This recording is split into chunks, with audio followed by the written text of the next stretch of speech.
नमस्कार, आवाज समाचार देख रहे हैं आप और आपके साथ मैं हूं स्मिता निशाल। वक्त हो गया है 5 बजे की तमाम अहम और बड़ी खबरों का, जिस पर करेंगे नजर। लेकिन उससे पहले नजर इस वक्त की हेडलाइंस पर। गिरावट के साथ खत्म हुआ बाजार का हफ्ता। सेंसेक्स करीब 700 अंक गिरा तो निफ्टी 180 पॉइंट से ज्यादा टूटा। बैंक निफ्टी में भी रही 1000 पॉइंट से ज्यादा की गिरावट। गोवा में एससीओ विदेश मंत्रियों की बैठक का दूसरा दिन भी खत्म। भारत के विदेश मंत्री जयशंकर ने दिया दो टूक। सीमा पार से आतंकवाद बर्दाश्त नहीं। पाकिस्तान के विदेश मंत्री बिलावल भुट्टो दूर से ही नमस्कार। एनसीपी कोर कमेटी ने शरद पवार का इस्तीफा किया नामंजूर। पवार से कार्यकाल पूरा करने का अनुरोध। कोर कमेटी में शामिल थे सुप्रिया सूले और अजीत पवार। मणिपुर में हिंसा के बाद फिलहाल हालात नियंत्रण में। दंगाइयों को देखते ही गोली मारने के आदेश। मोबाइल इंटरनेट सेवा अब भी बंद। विवाद और विरोध के बीच फिल्म द केरला स्टोरी आज रिलीज। एडवांस बुकिंग में कश्मीर फाइल्स को भी छोड़ा पीछे। केरल में महिलाओं के धर्म परिवर्तन पर आधारित है इसकी कहानी।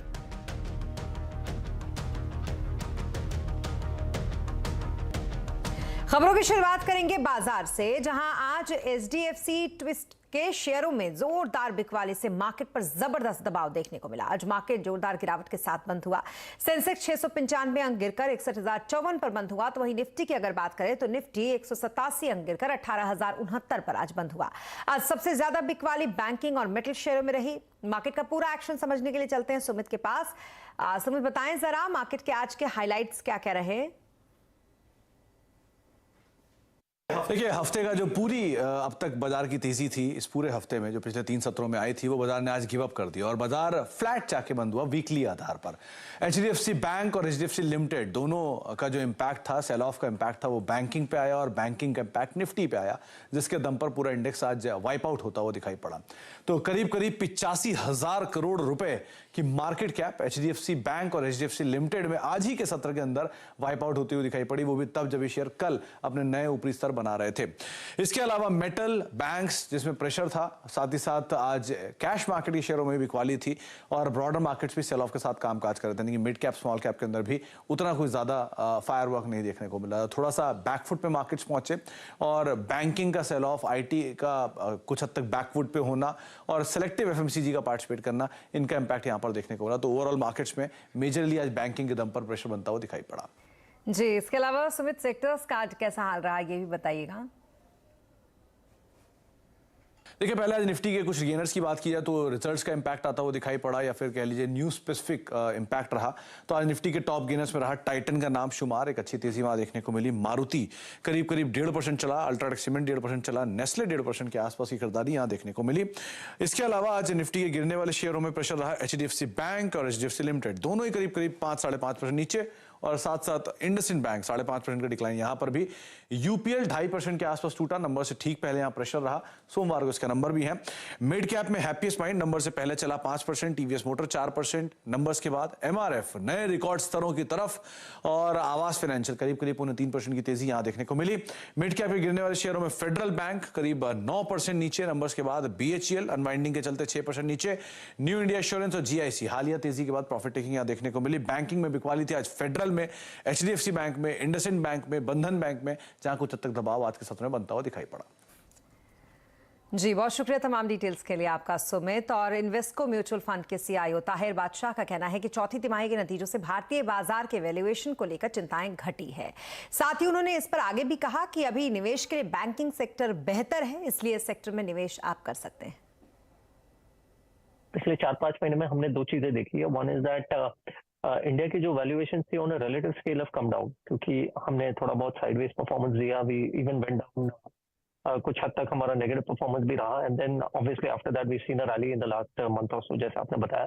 But there was a correction. As of now शायद इस बात पे ज्यादा जोर नहीं दे रहा हूँ या उससे ज्यादा मैं बैंक नहीं कर रहा हूँ कि बैंकिंग सेक्टर से हमें बहुत ज्यादा मल्टीपल के अपसाइड मिल जाएगी या वैल्यूएशन में एक्सपेंशन मिल जाएगा। तो यही है कि at 15% I think it will be still one of the better sectors in terms of compounding ability. और बाजार में क्यों हुई है गिरावट? ये बाजार का यूटर्न है या फिर करेक्शन? आज आवाज अड्डा में इसी पर करेंगे बड़ी चर्चा शाम 7:57 पर।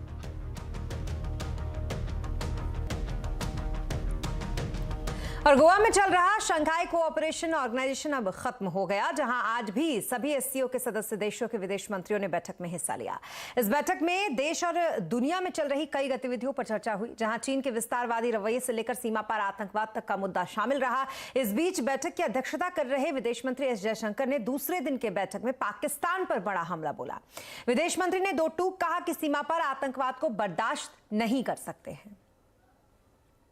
We firmly believe that there can be no justification for terrorism and it must be stopped in all its forms and manifestations, including cross-border terrorism.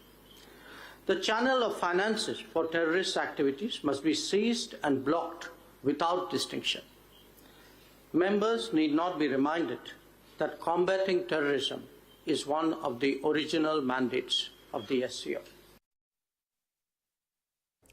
और इस एससीओ समिट में सबकी निगाहें पाकिस्तान के विदेश मंत्री बिलावल भुट्टो पर रही। दोनों देशों के द्वारा इसे एक पहल की तरह देखा गया। अब जब समिट खत्म हो गया है, तब इसे लेकर क्या सोचना है पाकिस्तान का, ये जानने के लिए हमारे संवाददाता प्रीति सोमपुरा ने पाकिस्तान के पत्रकार एजाज सैयद से खास बातचीत की। आप भी सुने उसके कुछ अंश।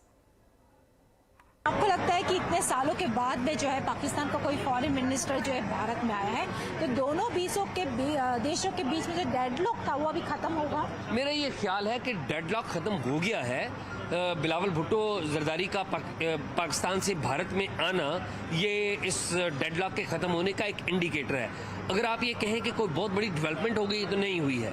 डेवलपमेंट के लिए एक एनवायरनमेंट बनना शुरू हो गया है, जो कि बिलावल ने स्टेप फॉरवर्ड लेके बनाया है। और मैं ये कहूँगा कि जयशंकर जी ने भी जो हिंदुस्तान के फॉरेन मिनिस्टर है, उन्होंने भी पॉजिटिव बातें की है। कोई ऐसा बिलावल को या इवन पाकिस्तान को उन्होंने बुरा बनाने का, which is very good thing. और अब बात करेंगे शरद पवार की, जिनके इस्तीफे के बाद से एनसीपी में हलचल लगातार मची हुई है। आज एनसीपी की कोर कमेटी ने शरद पवार का इस्तीफा नामंजूर कर दिया। कोर कमेटी में सुप्रिया सुले, अजित पवार, प्रफुल्ल पटेल समेत पार्टी के कई दिग्गज नेता शामिल थे। कोर कमेटी ने शरद पवार से पार्टी का नेतृत्व जारी रखने का अनुरोध करते हुए एक प्रस्ताव पारित किया है। कमेटी में प्रफुल्ल पटेल ने यह प्रस्ताव पेश किया था। कमेटी ने शरद पवार से अपना कार्यकाल पूरा करने का अनुरोध किया। आदरणीय शरद पवार साहब का राजीनामा हम एक मत से सर्वानुमत नामंजूर करते हैं और उनको सामूहिक तौर से ये हम विनती करते हैं कि उन्होंने अपने इस पद पर कायम रहना चाहिए और ये जिम्मेदारी उन्होंने निभाते रहना चाहिए।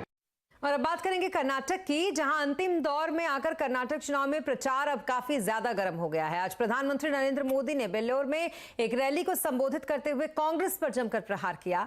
उन्होंने कांग्रेस पर पैसों के दम पर झूठे नैरेटिव गढ़ने का आरोप लगाया। पीएम ने कहा कि चुनाव जीतने के लिए कांग्रेस झूठे सर्वे कराकर खुद की वाहवाही करती है। बीते कई चुनावों से कांग्रेस ऐसे ही झूठे नैरेटिव बनाकर, झूठे सर्वे कराकर अपनी झूठी वाहवाही कराती फिरती है। यहां कर्नाटका में भी कांग्रेस यही कर रही थी, लेकिन जिस तरह कर्नाटका के लोग बीजेपी को चुनाव जिता के लिए खुद जनता जनार्दन ने मोर्चा संभाल लिया है, कांग्रेस को समझ नहीं आ रहा कि हम नया क्या झूठ बोले, कौन सा झूठ गढ़े। और भारी वाद विवाद और विरोध के बीच फिल्म द केरल स्टोरीज आज बड़े पर्दे पर रिलीज आखिरकार हो गई।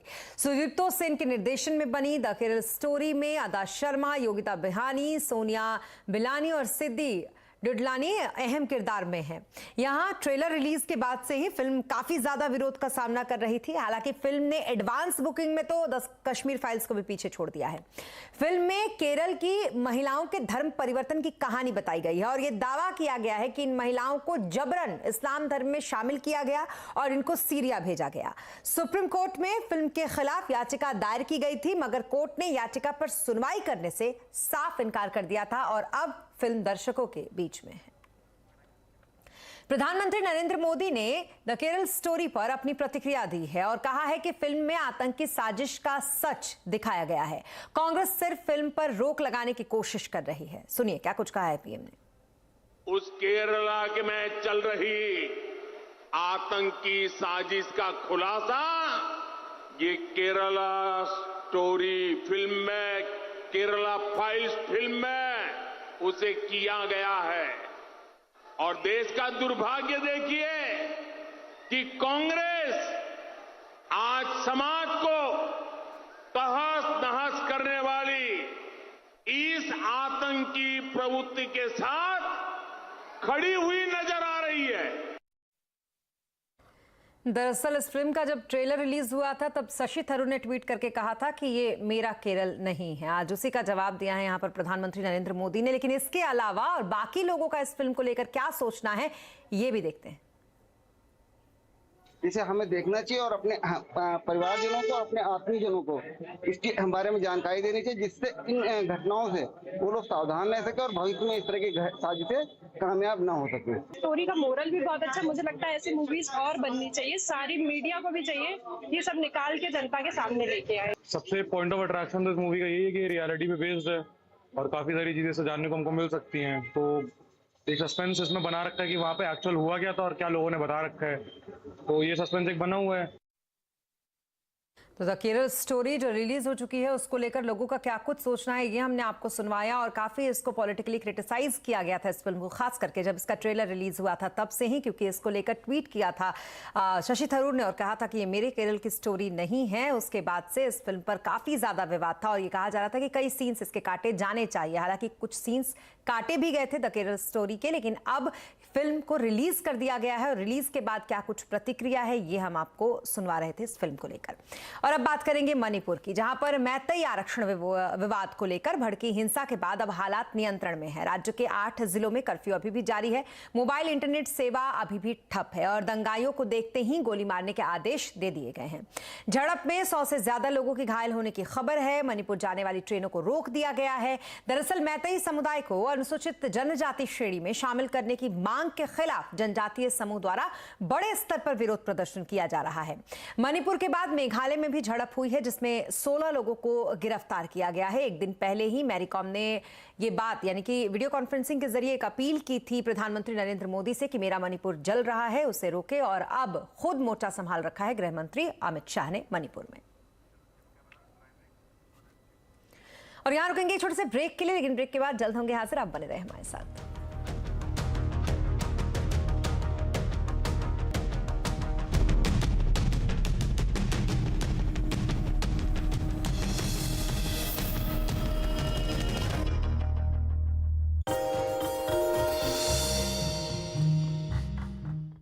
आज हम बातचीत करने वाले हैं टिन प्लेट के बारे में। दरअसल ये कंपनी टिन प्लेट स्पेस में एक डोमिनेंट प्लेयर के तौर पर शुमार है और largest packaging tin plate packaging company के तौर पर आप इसे जानते हैं। 70% इंडिया की प्राइम टिन प्लेट मार्केट का हिस्सा अकेले ये कंपनी डोमिनेट करती है और ये हर जो प्रोडक्ट्स की अगर एक्सपोर्ट की बात की जाए तो करीब 25% जो एक्सपोर्ट मार्केट्स हैं उनको भी ये मतलब अपनी प्रोडक्शन का 25% हिस्सा जो है एक्सपोर्ट के तौर पर करती है। इसके अंदर आप south east Asia, Europe, middle east के कुछ ऐसे मार्केट्स हैं जहां पर इस कंपनी के प्रोडक्ट्स को एक्सपोर्ट होता हुआ देखेंगे। कुछ इंटरेस्टिंग फैक्ट है। सबसे पहला फैक्ट तो 103 साल पहले इस कंपनी की शुरुआत हुई थी और शुरुआत जो हुई थी वो बर्मा ऑयल और the Tata iron and steel company यानी कि टिस्को यानी कि टाटा स्टील ने मिलकर इस कंपनी की शुरुआत की थी। तो बर्मा ऑयल और एग्जिस्टिंग टाटा स्टील इन दोनों ने मिलकर इस कंपनी की शुरुआत की थी करीब 103 साल पहले, और वो भी तब की थी जबकि उस समय पर जो टिन प्लेट की शॉर्टेज हो गई थी भारतीय बाज़ारों में और कोई प्लेयर कर नहीं पा रहा था। तो इनको एक अच्छी अपॉर्चुनिटी दिखाई पड़ी जिस अपॉर्चुनिटी को इनकैश करने के लिए इन्होंने काम किया। दरअसल वर्ल्ड वॉर 1 में सप्लाई शॉर्टेज आया था और वर्ल्ड वॉर 1 की सप्लाई शॉर्टेज को इनकैश करने के लिए कंपनी ने इस कारोबार को शुरुआत किया। अप्रैल 1928 तक जब Victoria brand of kerosene oil यानी केरोसिन ऑयल का नाम था, ब्रांड नाम था विक्टोरिया ऑयल, उसको जो बर्मा ऑयल बनाते थे उसकी पैकेजिंग इस कंपनी ने शुरुआत करी टिन प्लेट के साथ। वर्ल्ड वॉर 2 में कंपनी ने ब्लैक प्लेट भी बनाए जो कि जेटिसन टैंक्स में यूज हुए थे और वो बाद में रॉयल एयरफोर्स के लिए यूज होते हुए दिखाई पड़े। तो उस क्वालिटी का टिन प्लेट भी कंपनी ने एक समय पर बनाया है। फिलहाल अब कंपनी के जो प्रोडक्ट प्रोफाइल है उसको अगर आप देखना चाहेंगे तो घी और कंटेनर में, यानी जो भी घी और कंटेनर का टिन आप देखते हैं उसमें हर 2 में से 1 टिन प्लेट का होता है। पेंट में हर 4 में से 1 टिन प्लेट का होता है। Juices, cans, baby food, dairy product, process fruit में हर 2 में से 1 टिन प्लेट का होता है। बियर, फ्लेवर्ड ड्रिंक और केचप में ऑलमोस्ट हर टिन प्लेट का होता है।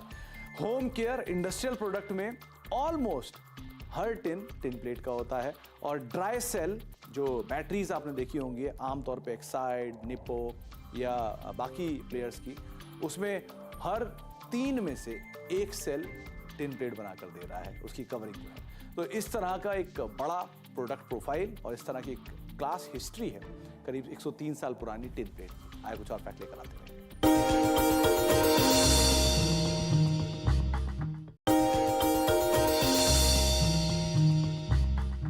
डू यू नो में आज हम बातचीत करने वाले हैं गोदरेज इंडस्ट्रीज के बारे में। दरअसल इस कंपनी की हिस्ट्री 100 साल से ज्यादा पुरानी है और बहुत सारे फैक्टर्स या बहुत सारे इंटरेस्टिंग फैक्ट इस कंपनी या अलग अलग सेगमेंट, सब सेगमेंट से रिलेटेड आपको दिखाई पड़ेंगे।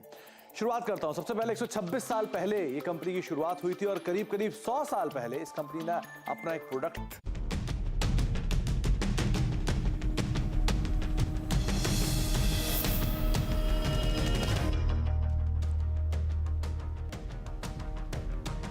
अब ब्रेक के बाद एक बार फिर आपका स्वागत है। खाने के तेल के दामों को लेकर सीएनबीसी आवाज की मुहिम रंग लाई है। सीएनबीसी आवाज के खबर दिखाने के बाद से सरकार ने कंपनियों के साथ बैठक पर दाम घटाने के निर्देश दिए थे। कंपनियों ने अब ग्राहकों के लिए दाम घटाने की शुरुआत भी कर दी है। किसने कितने दाम घटाए हैं और कब तक आम जनता को खाने के तेल कम दाम पर मिलेगा, ये बताने के लिए हमारे साथ जुड़े हमारे संवाददाता असीम चंदा। असीम, बताएं जरा क्या कुछ डिटेल्स हैं आपके पास खाने के तेल के दामों को लेकर। देखिए, सीएनबीसी आवाज ने सबसे पहले खाद्य तेलों के दामों को लेकर मुहिम चलाई थी। सीएनबीसी आवाज ने अपने दर्शकों को बताया था कि जो होलसेल और रिटेल के दाम है उसमें काफी अंतर है। अंतर्राष्ट्रीय बाजार में कीमतें काफी कम हुई हैं, $200 से लेकर के $250 तक की कीमतें कम हुई हैं, लेकिन इसके बावजूद रिटेलर ग्राहकों को उसका फायदा नहीं पहुंचा रहे हैं। उसके बाद जो खाद्य मंत्रालय है उसने गुरुवार को खाद्य तेल कंपनियों के साथ एक बैठक बुलाई थी। इस बैठक में खाद्य तेल कंपनियों को निर्देश दिए कि आप इस घटती कीमत का फायदा ग्राहकों तक पहुंचाएं। उसके बाद कंपनियों ने इस पर दाम घटाने की शुरुआत भी कर दी है। जो मदर डेयरी है उसने 15 से 20 रुपए प्रति लीटर में कटौती की है। बाकी कंपनियां भी जल्दी ही इसके ऊपर कदम उठा सकती है और अपने दामों में कटौती कर सकती है। तो सीएनबीसी आवाज की इस मुहिम का खासतौर पर असर हुआ, जिसकी वजह से कंपनियों को दाम घटाने के लिए मजबूर होना पड़ा। जी, बहुत शुक्रिया तमाम डिटेल्स के लिए आपका असीम। और अब बात इलेक्ट्रिक गाड़ियों की, जिसको बढ़ावा देने के लिए स्कीम फेम 2 फिर से चर्चा में है। फेम 2 का फायदा उठाने वाली कम से कम 1 दर्जन ईवी कंपनियों की सब्सिडी रुकी हुई है, लेकिन सरकार अब गड़बड़ी करने वाली ईवी कंपनियों के खिलाफ और कड़े कदम उठाने जा रही है। इलेक्ट्रिक गाड़ियों को बढ़ावा देने की स्कीम फेम 2 का 2024 के बाद क्या होगा, ये सवाल आजकल ईवी इंडस्ट्री में हर किसी के मन में है। दर्जन भर कंपनियों की करीब 1800 करोड़ की सब्सिडी रुकी हुई है। इन कंपनियों पर आरोप है कि इन्होंने स्कीम के तहत लोकलाइजेशन के नियमों का पालन नहीं किया। लोकलाइजेशन के नियमों के मुताबिक सब्सिडी पाने के लिए कम से कम 50% कंपोनेंट भारत में बने होने चाहिए। भारी उद्योग मंत्रालय सहित सरकार की कई एजेंसियां अब इन कंपनियों पर कानूनी शिकंजा कसने की तैयारी कर रही है। सरकार की जांच पूरी हो चुकी है और कुछ ईवी कंपनियों को इसकी भारी कीमत भी चुकानी पड़ेगी, लेकिन ईवी इंडस्ट्री का कहना है कि अगर उन्हें कटघरे में खड़ा किया जा रहा है तो सवाल उन सरकारी अधिकारियों और टेस्टिंग एजेंसियों से भी होना चाहिए जिनकी देखरेख में यह स्कीम चल रही थी, क्योंकि सरकारी टेस्टिंग एजेंसियों के अप्रूवल के बाद ही उनकी गाड़ियों को सब्सिडी के योग्य पाया गया था। इलेक्ट्रिक गाड़ियां बनाने वाली कंपनियों का कहना है कि अगर सब्सिडी खत्म हो जाती है तो एक इलेक्ट्रिक 2 व्हीलर की कीमत 1.5 से 2 लाख के बीच हो जाएगी। इलेक्ट्रिक गाड़ियों के एसोसिएशन SMEV ने करीब 10 लाख ईवी को सब्सिडी देने के सरकारी दावे को भी खारिज किया है। SMEV के मुताबिक अब तक आधी गाड़ियों को सब्सिडी नहीं मिली है। कंपनियों ने फंड्स के अभाव में नए लॉन्च भी रोक रखे हैं। हमारे 13 प्लेयर ने करीब 7 नए मॉडल पीछे तैयार किए थे लॉन्च करने को। उन 7 के 7 को अभी वो नैप पोर्टल पे चढ़ाया नहीं जा रहा है, जो कि फुल्ली कंप्लायंट है। चलिए पुरानी बात तो छोड़ देते हैं, आगे में ऑलरेडी वो प्रोडक्ट लॉन्च हो चुके हैं बट वो सेल नहीं हो पा रहे हैं। तो फ्यूचर प्लान तो बहुत दूर की बात है, उसमें लोगों की इन्वेस्टमेंट भी रुक गई है, नए प्लांट भी रुक गए हैं, R&D की इन्वेस्टमेंट रुक गई है, और सबसे ज्यादा है कि जो बिजनेस को ट्रांसपेरेंसी नहीं दिखती आगे, ये नहीं पता होता कि 6 महीने में और 2 साल में क्या होने वाला है, तो इन्वेस्टर भी हाथ पीछे खर्च कर लेता है और बिजनेस भी समेट जाता है। फेम 2 स्कीम 2022 तक के लिए आई थी और इसे 10,000 करोड़ रुपए आवंटित किए गए थे, लेकिन बाद में इसे 2024 तक के लिए बढ़ा दिया गया। इसके बावजूद फेम 2 कुल राशि अभी तक खर्च नहीं हुई है। अब सरकार स्कीम को 2026 तक बढ़ाने की सोच रही है। रोहन सिंह, दिल्ली। और अब बात अहमदाबाद की, जहां पर कॉटन आधारित जितने टेक्सटाइल इंडस्ट्री थे, ये मिल अब धीरे धीरे पॉलिस्टर में तब्दील हो रहे हैं। आखिरकार ये तब्दीली क्यों करनी पड़ रही है, ये जानने के लिए आपको केतन जोशी की रिपोर्ट देखनी होगी। अहमदाबाद से 30 किलोमीटर दूर ये टेक्सटाइल यूनिट 9 महीने पहले तक पूरा का पूरा कॉटन पर आधारित था, लेकिन अब पॉलिस्टर कपड़े बनाने लगा है। इसका कारण है कॉटन के दामों का लगातार बढ़ना। कॉटन की एक कैंडी के दाम अभी 62,000 से ऊपर है, जो कि काफी महंगा माना जाता है। इसकी तुलना में पॉलिस्टर काफी सस्ता पड़ता है, इसलिए अहमदाबाद समेत पूरे गुजरात में कई cotton textile unit polyester unit में तब्दील हो रहे हैं। कॉटन के फार्मिंग से लेके प्रोडक्शन से लेके फैब्रिक गारमेंट्स जो बनते हैं, ऑफ कोर्स उसका प्राइस भी इतना बढ़ गया कि वायबल ही नहीं था। सो एज अ बिजनेसमैन हमने ये सोचा कि भाई we have to think of an alternative. अगर दाम की बात करें तो रॉ कॉटन का 1 किलो का दाम 175, जबकि पॉलिस्टर का दाम 100 रुपए प्रति किलो है, यानी कि पॉलिस्टर 45 से 50% तक सस्ता है। पॉलिस्टर को हम सेमी मैन मेड फाइबर भी कह सकते हैं, जो कि काफी सस्ता पड़ रहा है। लागत कम है तो उत्पादक भी पॉलिस्टर के प्रति आकर्षित हैं। Polyester, viscose, other blends, manmade fibre का भी स्कोप बहुत ज्यादा है। India is a very young population. More than 30% of the world Indian population is below 30 years. तो कंजम्पशन भी ज्यादा है, तो उसकी वजह से पॉलिएस्टर या सिंथेटिक का स्कोप इतना ही है। वहीं यंग जनरेशन में भी कॉटन के साथ साथ पॉलिएस्टर कपड़े की काफी डिमांड है। इस कारण भी टेक्सटाइल इंडस्ट्री पॉलिएस्टर की तरफ मुड़ रही है। कॉटन की कीमत ऐसे ही बढ़ती रही और सिंथेटिक रॉ मटेरियल के दाम काबू में रहे, तो आने वाले दिनों में गुजरात में टेक्सटाइल के साथ साथ पॉलिस्टर कपड़ों की मिल भी शुरू हो सकती है। केतन जोशी, अहमदाबाद। और विदेश में पढ़ाई का चलन और क्रेज काफी तेजी से बढ़ रहा है, लेकिन नई बात यह है कि इसमें अब छोटे शहर के बच्चे ज्यादा दिलचस्पी दिखा रहे हैं। इतनी कि पिछले 6 साल का रिकॉर्ड टूट गया है। आखिर क्यों बढ़ रहा है छोटे